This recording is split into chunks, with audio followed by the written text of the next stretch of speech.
Hey there again, my friends. Brian King here. I was having a chat with a client, and something came up that I don't think I've shared before. And it's an important insight and something that's probably not really understood well amongst not only the ASD, ADHD community, but with professionals as well. And that is just how dysregulation can show up, especially when it comes to emotions. Now, we're used to talking about dysregulation, when it comes to sleep. Hey, my kid won't sleep, is up all night. Or we're used to talking about it in sensory means. Hey, my kid's dysregulated. He's running around the house. He's hyper, real fidgety. We need to do something about that. Or dysregulated in terms of focus.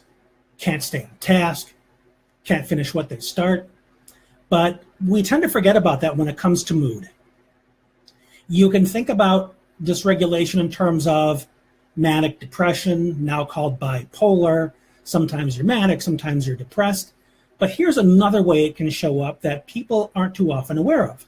You can be having a typical day, not a whole lot of stresses. Things seem pretty cool, even keel. Then suddenly you'll be welled up with sadness and you'll burst into tears and you won't have any idea why. Or all of a sudden you might feel really angry and you'll start snapping at people around you, even though there isn't something that you're particularly mad at. And it's helpful to dissect it, process it. Maybe there was a legitimate trigger. Maybe somebody said something. Maybe you smelled something or heard a sound. There was an association that reminded you of something, and that's where the emotion came from. That is often the case. But there are also times where you can't find a gremlin. There's no real obvious reason why this happened, no matter how much you dig. So when that's the case, chances are you simply had a mood shift, which is dysregulation of the mood. You know how you can have focus issues, myself included, where you really want to pay attention to something, you are paying attention to something, then all of a sudden you space out.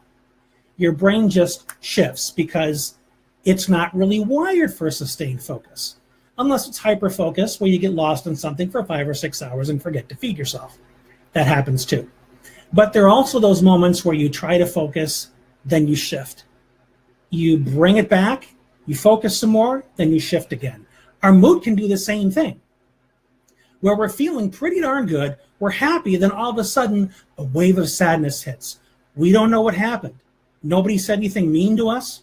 We weren't suddenly reminded of a hard time. Our mood just shifted. And this is something that people really don't understand too much about because they either don't have insight into it. And let me tell you for the record, this happens to me all friggin' day long, okay? I'll be happy, I'll be on a high, I have some momentum, then all of a sudden, I shift into a depression. And that's typically when I know, hey man, I need to stop and collect myself.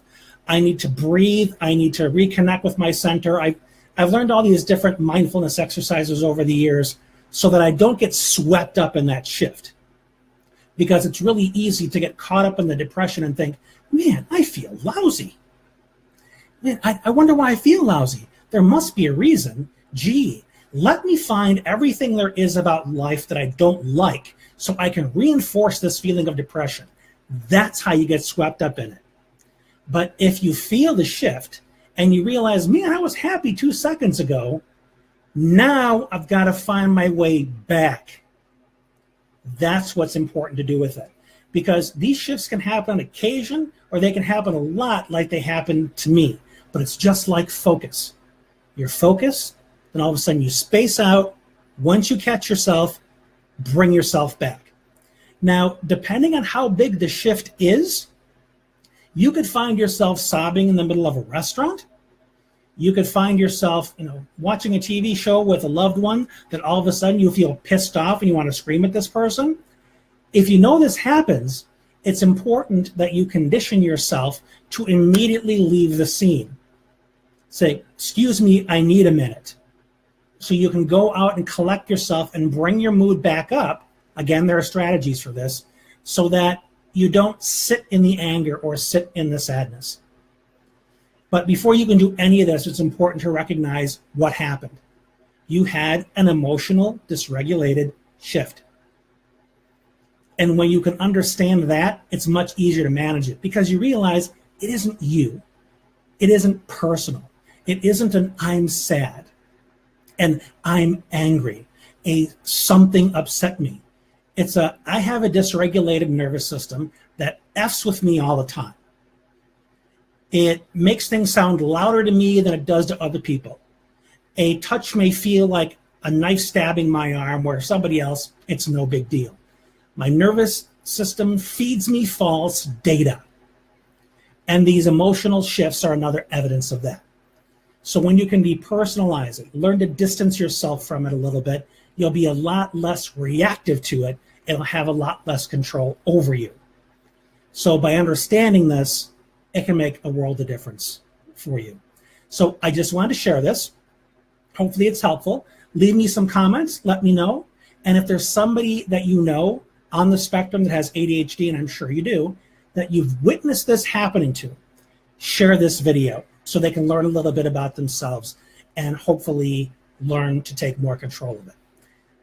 I hope this has been helpful. This is Brian, and we'll talk again soon.